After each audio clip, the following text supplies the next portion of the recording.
गडकरी जी, जो आपने सारे प्रोजेक्ट्स गिनवाए, आपको क्या लगता है ये पूरा ओवरऑल पिक्चर तस्वीर कब तक देश को सामने दिखेगी होती हुई? हालांकि अलग अलग टाइमलाइन है सबकी, लेकिन आप पूरा जैसे कंप्लीशन जिसे बोलते हैं, क्योंकि ये बहुत बहुत आपने जो प्रोजेक्ट्स बताए हैं ये बिल्कुल शक्ल बदल सकते हैं इंफ्रास्ट्रक्चर की। नहीं सर, आप बदल सकता नहीं, बदल गई है। और मैं आपको बता रहा हूँ कि अभी तो आपने न्यूज़ रील देखी है, असली पिक्चर तो शुरू होना बाकी है। जो पाइपलाइन में प्रोजेक्ट हो रहे हैं वो इतने तेज़ी से दौड़ रहे हैं कि निश्चित रूप से आप 2 साल के अंदर हमारा रोड इंफ्रास्ट्रक्चर अमेरिका के बराबर होगा, और वो बिहार और उत्तर प्रदेश का होगा। सर, आप जो ये बोलते हैं तो आपको थोड़ा वो लगता नहीं झिझक कि अमेरिका जैसा इंफ्रास्ट्रक्चर होगा? वो कई पॉलिटिशियंस हमारे ये बोल के फंस चुके हैं। इसलिए झिझक नहीं होती कि अमेरिका से कुछ लोग मेरे पास आए थे और उन्हें नाराज़गी जताई। उन्होंने मुझे कहा आप गलत बोलते हो। मतलब क्या हुआ? मुझे लगा कुछ गलती हो गई। उन्होंने बोला आज का हिंदुस्तान का रोड इंफ्रास्ट्रक्चर अमेरिका से अच्छा है। आप कभी अमेरिका में आए हुए लोगों को जिनने देश में अभी टूर किया होगा उनसे पूछो, वही आपको सही प्रतिक्रिया देंगे। गडकरी जी, इतने बड़े स्केल पर जब प्रोजेक्ट्स होते हैं, उसके लाखों करोड़ों हजारों लाखों करोड़ के, आपको लगता है कि कहीं ना कहीं क्वालिटी इंडेक्स भी एक बड़ा मायना होता है इसमें? क्वालिटी के हिसाब से हम लोग क्या एक अच्छे उस पर निकल रहे हैं? जैसे कई बार हमने देखा जल्दी टूट गए कोई प्रोजेक्ट्स में, कुछ प्रॉब्लम्स आ गई तो सोशल मीडिया पे काफ़ी चीज़ें उठी भी। देखिए साहब, पहली बात तो ऐसी कि हम क्वालिटी के साथ कॉम्प्रोमाइज़ नहीं करेंगे। अभी केरल में हुआ, हमने हमारे अधिकारी PD RO सबको सस्पेंड किया, कॉन्ट्रैक्टर को डिबार किया, 2 साल के लिए उसको टर्मिनेट किया। जो इंजीनियर थे, इंडिपेंडेंट इंजीनियर, उनको भी हमने कार्रवाई की। अभी हम लोग क्वालिटी के साथ कोई कॉम्प्रोमाइज़ नहीं करेंगे, और जो जहाँ क्वालिटी खराब होगी उन ठेकेदारों पर, अधिकारियों पर कड़ी कार्रवाई करेंगे और कर रहे हैं। और क्वालिटी हमारी प्राथमिकता है, क्वालिटी के साथ कोई कॉम्प्रोमाइज़ नहीं होगा सर। पर अभी कभी कभी क्या होता है, क्वालिटी के कारण नहीं, कभी बरसात के कारण, पानी के कारण, बाढ़ के कारण कोई समस्या आती है, तो फिर भी क्वालिटी के बारे में हम बहुत सजग हैं और क्वालिटी के बारे में हम कोई कॉम्प्रोमाइज़ नहीं करेंगे। ये मैं आपको विश्वास के साथ बताना चाहता हूँ। सर, एक बड़ा मुद्दा और है, प्रोजेक्ट्स बन जाते हैं, बड़ी बड़ी सड़कें बनी हुई हैं, लेकिन कंजेशन एक बड़ी समस्या है सारी बड़ी सिटीज़ का, सिर्फ दिल्ली का ही नहीं। अगर आप चाहे आपके मुंबई जो आपने इतना बड़ा डेवलप किया अपने टाइम पे, सब जगह हम देखते हैं कंजेशन को अब गाड़ियों पे रोकने लगाना या क्या। अब आपने एक अच्छा कॉन्सेप्ट मैंने पढ़ रहा था कि फ्लाइंग बसेस का भी कॉन्सेप्ट आ रहा है, उस पर भी मैं बात करना चाहूँगा। तो क्या पहली बात तो ऐसे कि पॉपुलेशन और ऑटोमोबाइल ग्रोथ ये मेरे हाथ में तो नहीं है। कहीं ना कहीं इसका एक बेसिक विचार कभी न कभी करना होगा।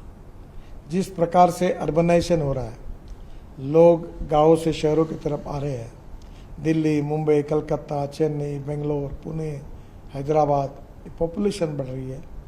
यह निश्चित रूप से एक चैलेंज है, आह्वान है।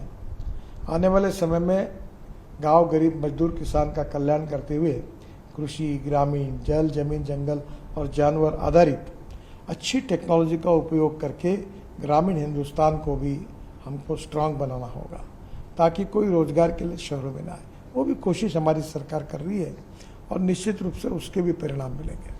सर, उड़ने वाली बसें बहुत एक इंटरेस्टिंग टॉपिक इस समय बन गया। आपने बोला कि इस पर भी कुछ रिसर्च चल रही है और कुछ जगह शायद काफ़ी फाइनल स्टेजेस पे है। तो हम पब्लिक ट्रांसपोर्ट को आसान बनाना चाहते हैं। पहली बात तो ऐसे कि धौला कुआं से मानेसर तक पूरे हवा में पॉन्ड सिस्टम शुरू करके हम जोड़ना चाहते हैं, ताकि बहुत ट्रैफिक जाम है इस रोड पर। वैसे हम बंगलोर में भी एक अध्ययन कर रहे हैं। फिर विशेष रूप से उत्तराखंड में, कश्मीर में एक पहाड़ से दूसरे पहाड़ को ऐसे एक डबल डेकर बस जैसी इधर से उधर जुड़ सकती है, उसका भी काम कर रहे हैं। लेटेस्ट हमने एक बहुत अच्छा flash charging electric bus 135 seater की है, पहला प्रोजेक्ट नागपुर में कर रहे हैं। टाटा और एक करके कंपनी है, दोनों के बस रोलिंग स्टॉक वो बना रहे हैं। फ्लैश चार्जिंग में जो सिस्टम है वो सीमेंस और हिटैची की है। और अभी हम लोग, ये बस ऐसी है, पूरे नागपुर के रिंग रोड पर जाएगी। इसमें 135 सीटर होगी, एग्जीक्यूटिव क्लास होगा, सामने टीवी होगा, और बस में 120 किलोमीटर की स्पीड होगी। 40 किलोमीटर के बाद बस रुकेगी और आधा मिनट में लोग उतरेंगे, चलेंगे, उतने में आधा मिनट में बस फिर चार्ज होंगी, फिर आगे जाएगी। तो बस की कॉस्ट कम होगी क्योंकि लिथियम आयन बैटरी कम लगेगी। और इसमें बस एयर होस्टेस जैसी होती है वैसे इसमें बस होस्टेस होगी, और इस बस का किराया डीजल बस की तुलना में 30% कम होगा। ये स्टार्ट ये है पहला अभी टेंडर निकला है, आज रिसीव होगा इतने में, और नागपुर में हम ये बस सर्विस शुरू करेंगे। उसके बाद दिल्ली से जयपुर, दिल्ली से चंडीगढ़, दिल्ली से देहरादून, बेंगलोर से चेन्नई, मुंबई से नासिक, पुणे, सब प्रकार की ये चालू करेंगे। सर आप हमेशा से प्रोपोनेंट रहे हैं कि अल्टरनेट फ्यूल्स के। आपने खुद, मैंने देखा पार्लियामेंट में भी आप वो गाड़ी लेके आते हैं हाइड्रोजन वाली। तो अभी ई व्हीकल्स का ट्रेंड चल रहा है सर, अभी देख रहे हैं कि इंडिया में बहुत ई व्हीकल्स की तरफ लोग बढ़ रहे हैं। हमारे पास क्या ऐसा इंफ्रास्ट्रक्चर अभी है जो अगर इसकी ओवर ग्रोथ होती है तो इसको सपोर्ट कर सके? 100% है। आप देखिए, मुझे बताने की जरूरत ही नहीं। ई रिक्शा, ई ऑटो रिक्शा, ई रिक्शा जो आपने देखा, अभी ई ऑटो रिक्शा देखा, ई स्कूटर देखा, ई मोटरसाइकिल देखी। अभी आप कितनी इलेक्ट्रिक कार है, आप 5-6 कार में एक इलेक्ट्रिक कार दिखती है। आप दिल्ली में जाओ, कहीं भी जाओ, इलेक्ट्रिक कार आएगी। पूरी बसेज इलेक्ट्रिक की घूम रही। अब इलेक्ट्रिक के ट्रक आ रहे हैं। और पेट्रोल की तुलना करें तो 25 रुपये लीटर पेट्रोल का भाव होता है। मेरे पास हाइड्रोजन की गाड़ी है, उसका नाम है मिराई। मिराई मीन्स भविष्य।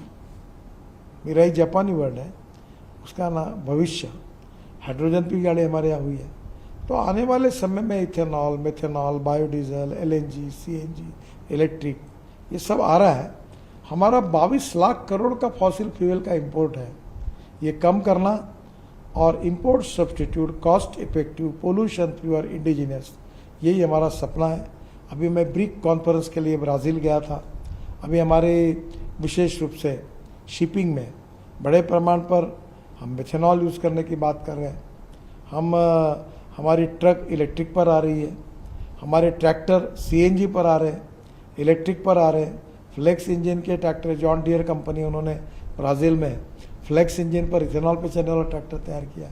तो देश में जो बदलाव हो रहे हैं उससे प्रदूषण भी कम होगा, इंपोर्ट भी कम होगा। कृषि क्षेत्र में नया इनकम किसानों को मिलेगा। किसान केवल अन्नदाता नहीं, ऊर्जादाता बनेगा। ऊर्जादाता नहीं, ईंधन दाता बनेगा। ईंधन दाता नहीं, अब डांबर भी तैयार हो रहा है परली से, हमने 1 किलोमीटर रोड भी बनाया, डांबर दाता बन जाएगा। अब डांबर दाता नहीं, किसान हाइड्रोजन दाता बनेगा। तो गांव समृद्ध संपन्न होंगे, देश की स्थितियाँ बदलेगी और देश सुखी समृद्ध संपन्न होगा। यही हमारा जो कार्यक्रम है वो यशस्वी होते हुए दिख रहा है। सर आपने हमारे पिछले इंटरव्यू में एक बार कहा था कि हम इलेक्ट्रिक हाईवेज बनाएंगे जहाँ पे इलेक्ट्रिक चार्जिंग बहुत आसान हो जाएगी। इस पर थोड़ा कुछ बता सकते हैं? देखिए, अभी ऐसा है कि दिल्ली से जयपुर है, जैसे मैंने कहा 40-40 किलोमीटर चार्जिंग स्टेशन होगा, बस स्टॉप पर बस खड़ी रहेगी और जाएगी। तो एक प्रकार से पहले एक कंसेप्ट था कि रेलवे जैसी इलेक्ट्रिक केबल डालो, पर अब टेक्नोलॉजी बदल गई। तो अब इलेक्ट्रिक हाईवे बनाने की ज़रूरत नहीं है। आगे 100 किलोमीटर, 150 किलोमीटर के बाद बस खड़ी होगी, चार्ज होगी, ट्रक खड़ा होगा, चार्ज होगा, आगे जाएगा। तो इलेक्ट्रिक ट्रक, इलेक्ट्रिक बसेस चलेगी। और इतना ही नहीं, तो आने वाले समय में हम ये कोशिश कर रहे हैं कि ये पब्लिक ट्रांसपोर्ट सिस्टम जो इलेक्ट्रिक पर है, ये कंफर्ट्स कैसे मिले लोगों को। और इसके लिए भी ड्रोन टैक्सी आ रही है कि हवा में उड़कर वो इधर से उधर जा रही है। अभी 2 सीटर 4 सीटर तक विकसित हुई है। आने वाले समय हाइपरलूप को हम देश में लाने की कोशिश कर रहे हैं। वर्ल्ड की best public transport technology on electric उनको ला रहे हैं। धीरे धीरे आपको ये सब देखने के लिए मिलेगा, क्योंकि ये देश सुखी समृद्ध संपन्न होना चाहिए। ये देश विश्वगुरु होना चाहिए। और इस देश में दुनिया में जो जो अच्छी बात है वो हमारे देश में होनी चाहिए। यही हमारा कार्यक्रम है और मोदी जी के नेतृत्व में उसको पूरा करने की हम कोशिश करेंगे।